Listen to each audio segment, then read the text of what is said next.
Singer Mangli పైన పంజాగుట్ట పోలీసులు case నమోదు చేయడం జరిగింది. అయితే అంటే ఎక్కడో కొందరి దగ్గర దాదాపుగా 10 కోట్ల రూపాయల వరకు కూడా డబ్బులు తీసుకుని వాళ్ళకి ఇవ్వకుండా ఇబ్బందులు గురి చేస్తున్నారని మంగ్లీకి సంబంధించినటువంటి వాళ్ళ తమ్ముడు శివ, అదేవిధంగానే ఒక డైరెక్టర్ వేణు, వీళ్ళిద్దరి పైన మొత్తం కలిపి ముగ్గురి పైన కూడా పంజాగుట్ట పోలీసులు కేసు నమోదు చేయడం జరిగింది. బిఎన్ఎస్ సెక్షన్ల కింద 350/2 ఇట్లా 352 కింద ఇట్లా పలు సెక్షన్ల కింద కేసులు నమోదు చేశారు. మనం చూసాం చాలా రోజుల నుంచి కూడా మంగ్లీ చాలా మంచి పాటలు, చాలా ఆధ్యాత్మికమైన పాటలు కావచ్చు, ఇట్లా సినిమా ఇండస్ట్రీకి సంబంధించిన పాటలు రకరకాలుగా చాలా అద్భుతంగా పాడుతూ వస్తుంది సాంగ్స్.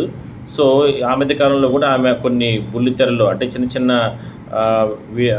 వీడియోస్ తీస్తూ కూడా అంటే చాలా చక్కగా ఉండే చేసేవాళ్ళు, సంబంధించి సాంగ్స్ కానీ ఇవన్నీ కూడా రిలీజ్ చేసేవాళ్ళు.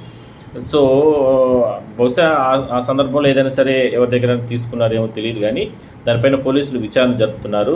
దాదాపుగా 10 కోట్ల రూపాయలకు సంబంధించిన లావాదేవీ వ్యవహారంలో ఒక న్యాయవాదిని చంపేస్తామంటూ కూడా బెదిరింపులకు గురి చేశారని సుబ్బారావు అనేటువంటి న్యాయవాది పోలీసులను ఆశ్రయించడం జరిగింది. అతని ప్రమేయంతో మరికొంతమంది దగ్గర కూడా పెద్ద మొత్తంలో డబ్బులు తీసుకున్నట్లు, దాదాపుగా 10 కోట్ల రూపాయలకు సంబంధించిన ట్రాన్సాక్షన్స్లోనే వీళ్ళ మధ్యన విభేదాలు ఉన్నాయి. అందువల్లనే వాళ్ళు కేసులు నమోదు చేసిన పెట్టిన నేపథ్యంలో సింగర్ మంగ్లీ పైన, వాళ్ళ తమ్ముడు, ఒక అంటే డైరెక్టర్ పైన, ముగ్గురు పైన కూడా పంజాగుట్ట పోలీసులు కేసు నమోదు చేశారు.